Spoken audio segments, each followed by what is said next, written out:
So you may have recently seen me build and review this set, which is the Hogwarts Dueling Club. Now this set existed in the early 2000s and it's a set that I had way back in the day, and I jokingly titled this video the Lego Harry Potter Battle Pack, and there's a few sort of tick box reasons for this. First of all, it is a £20 set. You get 4 minifigures and you also get a small build as well, which is all of the criteria that you would see in the UK here for a Lego Star Wars Battle Pack. Now, in a video last year, I actually explored the idea of the possibility of a Lego Harry Potter Battle Pack, and I have a few ideas that could be used in a Battle Pack style and pricing build for Lego Harry Potter moving forward. So if you're a Lego Harry Potter fan, please do drop a like on this video. It would be sincerely appreciated. I'm sure there'll be something in here that you do like the idea of, and if you are new to the channel as well, please do consider subscribing. It will be sincerely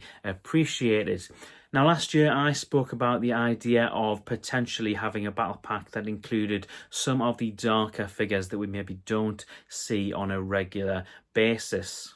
By which, of course, I mean the idea of Dementors and Death Eaters. Now, of course, this is the kind of minifigure lineup that potentially would be better suited to the character building packs that we saw a couple of years ago. I've no idea why we still don't get these sets. I think they are fantastic sets and they were really good value for money, particularly when you're army building, whether it was clones or whether it was snow troopers are the ones that sort of spring to mind. And you of course see all these 4 different themes as well. Now, for Harry Potter, it would of course be great to have a set like this where you'd get Dementors or you'd get Death Eaters just as an option to start fleshing out scenes, particularly if you have the older Hogwarts Castle system where you'd like to add some more Dementors, you'd like to add some more Death Eaters as well. And whilst I do understand, of course, that Death Eaters, they're all completely individual and there would be different sort of minifigure characters, it would be potentially quite good to get all black figures that potentially could allow you to expand a mock scene. Dementors, on the other hand, are slightly easier to sort of battle pack build with, and we've kind of already seen this a few years ago with the Expecto Patronum set, which is a set, of course, I do have, which I have split up, and I've now got Harry and Sirius on a little plinth, and I've also got the Dementors who are now integrated into the mock that you might be able to see behind me. In fact, if I zoom that in, you might even be able to see the Dementors just behind the 3 broomsticks.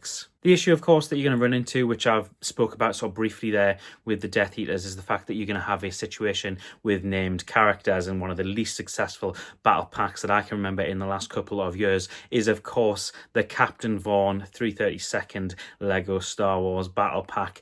Anytime you get a named character in battle packs, it makes it slightly less desirable to have army building, as it were. So in this example, it would be very difficult to do Death Eaters because a lot of them potentially would be named characters, or you would want somebody like Greyback. You'd want a recognizable sort of Death Eater to go alongside some of the other sort of just all black Death Eaters that you could sort of almost NCP character style have as sort of extras for a mock that you were doing, or any sort of battle that you were having on the grounds of Hogwarts. Dementors, on the other hand, it would be sort of more preferable to potentially have a sort of pack of 3 or 4 Death Eaters. The issue is, of course, what scenery you would then provide to go with it. It would be the small build, as it were, and if you were to have a named character, these sort of sets potentially might not sell quite as well. Now, I say all that to lead myself on to the point of, if you were to do a Dementor battle pack, the potentially best option to do for this would be gating something that would represent the brickwork or sort of the gating of Azkaban. That would be something that I think would be suitable.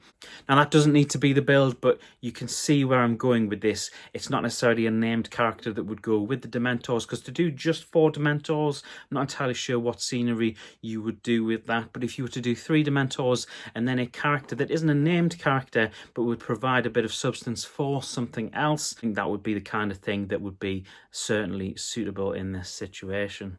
The next idea is the idea of potentially having students from different houses. In this case, you would have either an all Slytherin pack, an all Gryffindor pack, all Ravenclaw, all Hufflepuff, as you sort of see what I'm saying, or to have a mixture of students from each houses. Now, when we opened up the Great Hall a couple of months ago at the back end of 2024, you got a random student from each house, some of which that are sort of poignant to the story, or at least people that we remember, and some of which that just sort of have one name listed for them on the box.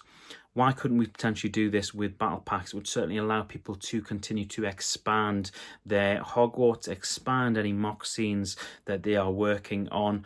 I know that obviously in the past people have sort of resorted to using things like that Ravenclaw polybag to help get more Ravenclaw torsos and more Gryffindor torsos with similar sort of things. So I think it is possible.